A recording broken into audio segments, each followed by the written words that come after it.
Why James Drury didn't go to Doug McClure's funeral. James Drury was born James Child Drury on April 18, 1934 in New York City. Even though he was born in busy New York, James's childhood took him far away from the city. His family had strong connections to ranch life in Oregon. It was there on his grandparents' ranch that young James fell in love with the land, horses, and the tough outdoor life that would help him later in his most famous acting jobs. By the time he was a teenager, he had already started living like a cowboy, becoming really good with horses, and developing a real authenticity that would make him different from many other actors. When Hollywood noticed him, James's early school years showed his interest in performing arts. After going to high school in Los Angeles, he got formal training at New York University, where he studied drama and got better at his craft. His love for acting was clear from the start. He was determined not to just play a part, but to really become characters with depth, strong beliefs,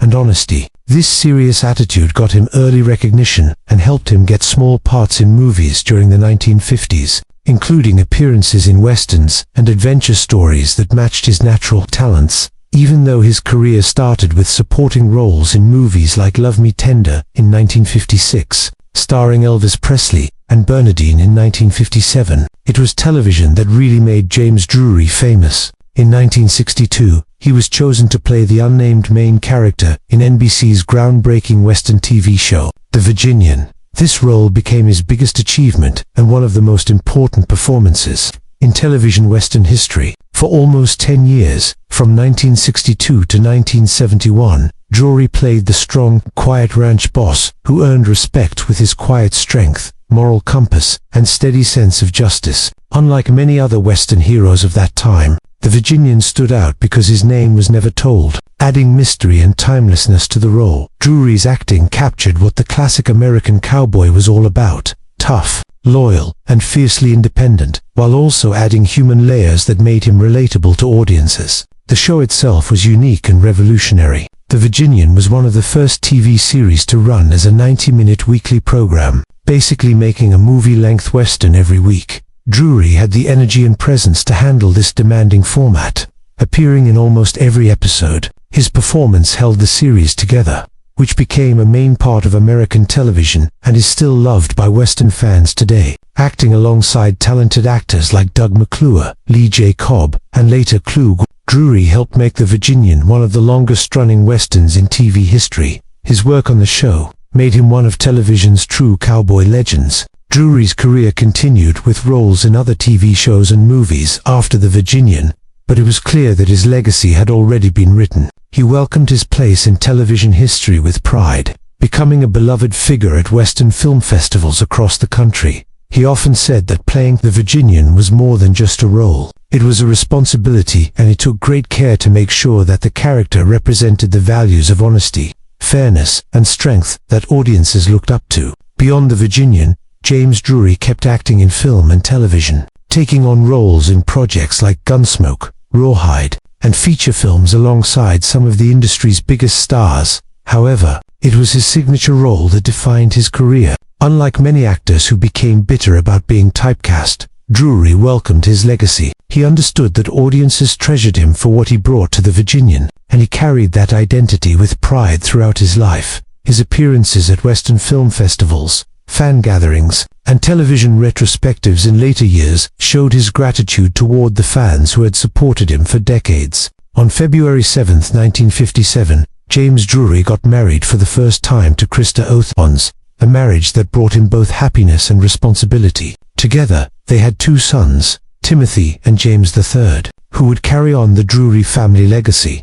While Drury was handling the growing demands of his acting career, especially as he began building a reputation in television and film, he was also learning the challenges and rewards of being a father. Timothy and James III were the center of his life during these early years, giving him stability in the fast-paced world of Hollywood. Despite the promise that their marriage had at first, James and Krista faced problems that eventually couldn't be fixed. After 7 years together, the couple decided to separate, finalizing their divorce on November 23, 1964. A few years later, Drury found love again.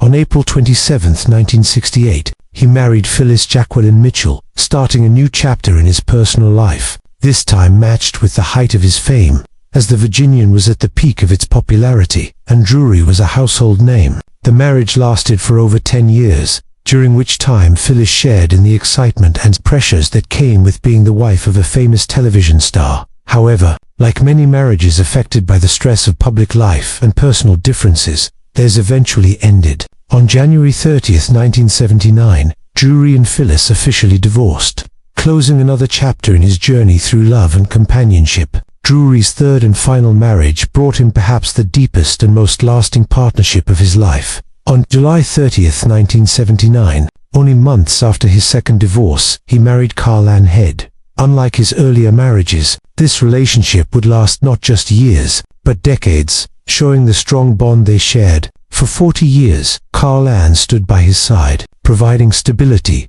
love, and companionship long after the spotlight of Hollywood had faded. Their marriage survived every high and low, including Drury's change from leading man fame to a quieter, more private, later life. Sadly, Carl Ann passed away on August 25, 2019, leaving Drury widowed after a lifetime of devotion. Her death marked the end of their long journey together, and Drury himself would follow less than a year later. Family went beyond Drury's biological children. Through his marriages, he became a stepfather, taking on the role with warmth and dedication. He had 3 stepchildren whom he came to care for deeply: a stepdaughter, Rhonda Brown, and 2 stepsons, Frederick Drury and Gary Shearer. Though not related by blood, James formed lasting bonds with them, offering the support and love of a father figure. These relationships added depth and richness to his family life, showing how important he thought connection and loyalty were. Among his children, Drury's son, Timothy, achieved notable success in the world of music,